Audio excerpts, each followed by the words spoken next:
tak menyebut satu persatu nama, tapi semoga pertemuan kita ini mendatangkan berkah. Selawat dan taslim selalu kita peruntukkan, hidupkan, niatkan kepada Rasulullah Muhammad SAW. Kita rajin berselawat. Rasulullah bersabda, barang siapa yang berselawat merindukan diriku, ya, maka aku akan memberikan syafaat nanti di hari kiamat. Aku tahu siapa itu. Jadi Rasulullah itu tidak pernah wafat. Ya, maka itu di dalam Al-Quran selalu menggunakan fi'il mudhari. Apa itu fi'il mudhari? Dalam bahasa Arab itu kata kerja yang digunakan untuk sekarang dan akan datang. Kalau bahasa Inggris itu present continuous tense.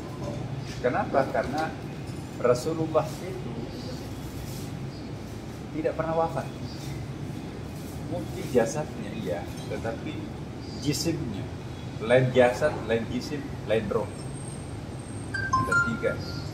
Nah, jisim dan rohnya Rasulullah. Siapa yang rajin berselawat dan merindukan dirinya, dia nanti akan memberikan syafaat. Syafaatnya Rasulullah bukan hanya pada waktu kita nanti wafat pada mahsyar. Syafaat Rasulullah bisa kita peroleh sekarang. Makanya itu selalulah berselawat kepada Rasulullah minimum 100 kali sehari. Jadi pagi hari kita berselawat Allahumma salli alaihi atau Allahumma salli ala sayyidina Muhammad 100 kali di pagi hari. Kalau mau 100 kali lagi di sore hari, di petang hari, insya Allah kita mendapatkan jaminan Rasulullah untuk mendapatkan perlindungan, tawassul kita dengan Rasulullah. Nah, ini ada orang yang tidak suka. Kenapa mau selawat Nabi kan sudah wafat? Itu artinya orang yang mengatakan Nabi tidak bisa memberikan arti apa-apa lagi kalau sudah wafat, menghina Rasulullah. Rasulullah itu bisa memberikan efek kepada umatnya pada masa hidupnya maupun juga sampai pada wafatnya. Itu ada ayatnya tuh, ya, kama arsalnakum rasulan minkum yatlu alaikum ayatina wa yuzakkikum wa yu'allimukum kitab wal hikmah wa yu'allimukum ma lam takunu ta'lamun.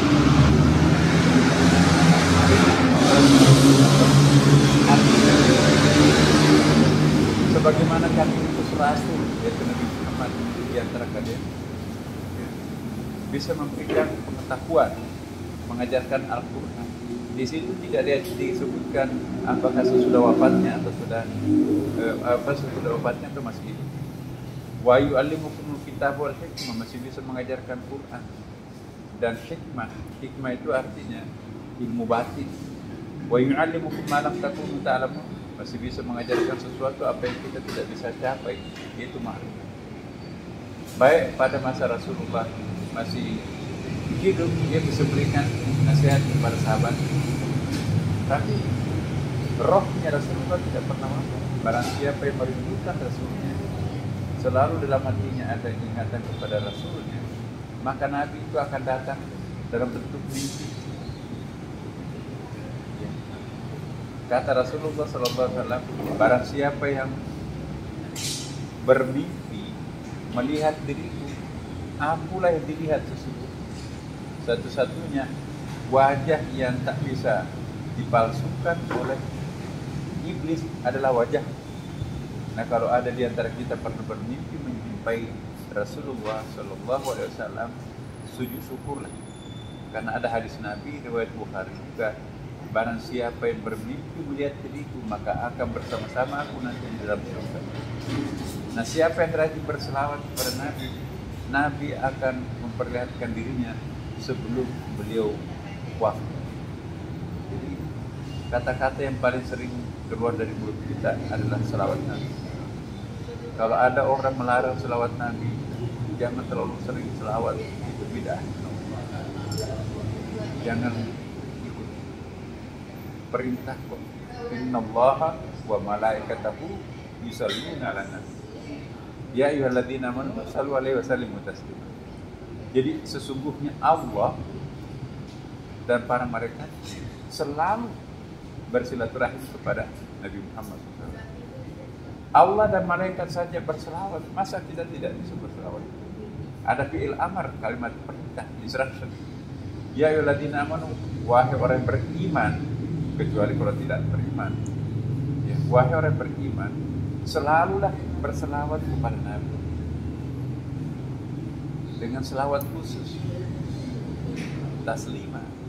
Nah, jadi orang yang rajin berselawat, Bapak Ibu, tidak pernah kena musibah besar. Ada musibah kecil, banyak tuh kisah-kisah nyata. Kalau orang rajin berselawat, tidak akan pernah mendapatkan musibah besar. Karena Nabi tahu siapa yang selalu merindukan dirinya, siapa yang selalu memanggil dirinya. Banyak. Hari ini saya bangga dan saya senang sekali bisa berjumpa dengan bapak-bapak dan ibu-ibu, walaupun waktunya sangat terbatas, tetapi insya Allah pada saatnya nanti kita akan lebih senang. Yang kedua, saya ingin juga ingatkan ya, kekuatan Bismillahirrahmanirrahim ini, semua Nabi akrab dengan basmalah. Nabi Adam mulai memperkenalkan Bismillahirrahmanirrahim. Nabi Nuh yang digunakan pada saat Nabi Nuh itu menggerakkan perahunya di tengah laut, Bismillahirrahmanirrahim, majraha wa mursaha, dengan nama Allah yang menjalankan dan menghentikan perahu. Tenggelam semua, burung-burung juga tenggelam, ombak yang besar, tapi perahunya Nabi Nuh tak tenggelam. Kenapa? Kekuatan basmalah, Bismillahirrahmanirrahim, yang dibaca Nabi Ibrahim ketika dilemparkan ke lautan api oleh Raja Namrud. Bismillahirrahmanirrahim, ya narukuni bardan wa salaman ala Ibrahim. Wahai Nabi, wahai api, jadilah dingin dalam keadaan dingin yang menyelamatkan. Karena kalau terlalu dingin membeku darah kita kan. Maka itu bardan wa salaman, dingin yang menyehatkan, bukan dingin yang membekukan. Jadi setelah api unggunnya padam, Nabi Ibrahim tidak terbakar pakaiannya, tidak terbakar rambutnya selengkung. Raja Namrud keringatan para penonton. Nabi Ibrahim keluar dari bara api, makan buah. Nah, itu mukjizatnya Nabi Ibrahim. Ketika Nabi Isa alaihissalam yang terkenal menghidupkan orang mati, bisa mengobati penyakit yang tidak bisa diobati oleh dokter, apa resepnya? Baca Bismillahirrahmanirrahim. Yang dibaca Nabi Sulaiman ketika akan menaklukkan Ratu Balqis yang sangat hebat. Ratu Balqis itu ada yang mengatakan, ya ibunya jin tapi bapaknya manusia. Maka itu banyak keajaibannya juga Ratu Balqis. Tapi pada akhirnya juga tunduk kepada Nabi Sulaiman. Karena ada ayat yang dibaca itu, surah An-Naml, Bismillahirrahmanirrahim, innahu min Sulaiman wa innahu bismillahirrahmanirrahim. Jadi dengan kekuatan surat yang dipakai oleh Nabi Sulaiman, Bismillahirrahmanirrahim, maka tunduklah Ratu Balqis kepada Nabi Sulaiman. Rasulullah SAW mengatakan, jangan melakukan pekerjaan apapun tanpa membaca Bismillahirrahmanirrahim. Kalau kita minum tanpa membaca basmalah, setan akan ikut masuk. Kalau kita makan tanpa membaca basmalah, setan pun akan ikut masuk di dalam badan kita. Makanya itu Rasulullah mengatakan, apapun yang kalian akan kerjakan, apakah mau makan, baca Bismillahirrahmanirrahim. Kalau mau melakukan hubungan suami istri, baca Bismillahirrahmanirrahim. Kalau tidak paham doanya kan ada itu diajarkan Nabi. Allahumma jannibna syaitan wa jannibna syaitan mimma razaqtana. Kalau tidak hafal itu, baca saja basmalah Bismillahirrahmanirrahim. Insya Allah anak kita itu nanti akan menjadi anak-anak soleh. Kenapa tidak ada campurnya setan di situ? Nah, dalam satu tafsir disebutkan bagaimana caranya kita membaca surah Al-Fatihah. Al-Fatihah sangat penting. Memotong ayam, menyembelih ayam tanpa membaca basmalah haram di mana? Itu batil. Menyembelih kambing, semuanya haram dimakan. Menebang pohon harus basmalah. Kenapa kita harus membaca basmalah? Apa artinya basmalah? Bismillahirrahmanirrahim. Dua artinya. Atas nama Allah yang Maha Pengasih, Maha Penyayang. Tapi juga bisa kita artikan dengan nama Allah yang Maha Pengasih, Maha Penyayang. Kalau kita artikan dengan nama Allah, itu punya kekuatan gaib. Karena kita sebagai hamba. Kalau kita membaca atas nama Allah, itu punya kekuatan nasional. Karena kita sebagai hamba. Dengan nama Allah berarti saya sebagai seorang hamba. Atas nama Allah berarti saya sebagai representatif wakilnya Allah di muka bumi. Jadi basmalah itu penting. Nah, rahasianya, tasawufnya, bagaimana caranya membaca basmalah? Kata Ibnu Ajibah dalam tafsirnya, banyak orang tidak paham basmalah. Dia hafal Bismillahirrahmanirrahim, tapi tidak cakep mengamalkan. Bagaimana caranya? Jadi cara membaca basmalah ada dua. Ungkapkan Bismillahirrahmanirrahim. Yang kedua, hadirkan yang punya nama. Hadirkan yang kita panggil Allah kan di hadapan. Jadi saya mau minum, jangan langsung minum, tetap pejamkan mata. Hadirkan yang punya nama. Yang kita panggilkan dengan nama Allah. Hadirkan Allah. Seperti apa Allah itu? Nanti kita bicarakan dalam kesempatan lain. Karena Allah itu siapa? Man arah nafsahu faqad arafa.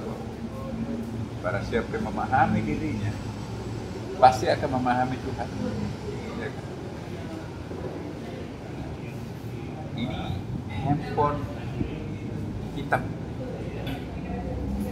Mungkin ada handphone coklat, ada handphone. Orang sini handphone ya, telepon genggam ya.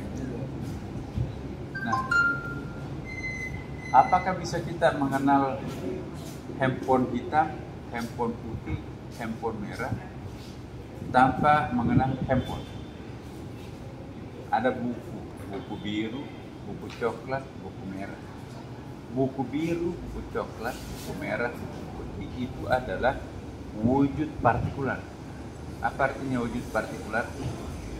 Wujud khusus ya, partikular, wujud khusus. Duluan mana kita paham? Buku atau buku biru atau buku hitam? Mana duluan, buku biru atau buku biru, buku putih, buku merah atau buku? Buku itu adalah wujud universal. Ya kan?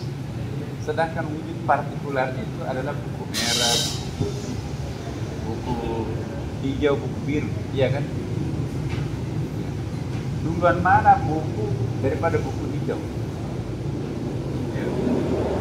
Mana duluan? Handphone hitam, handphone putih, atau handphone?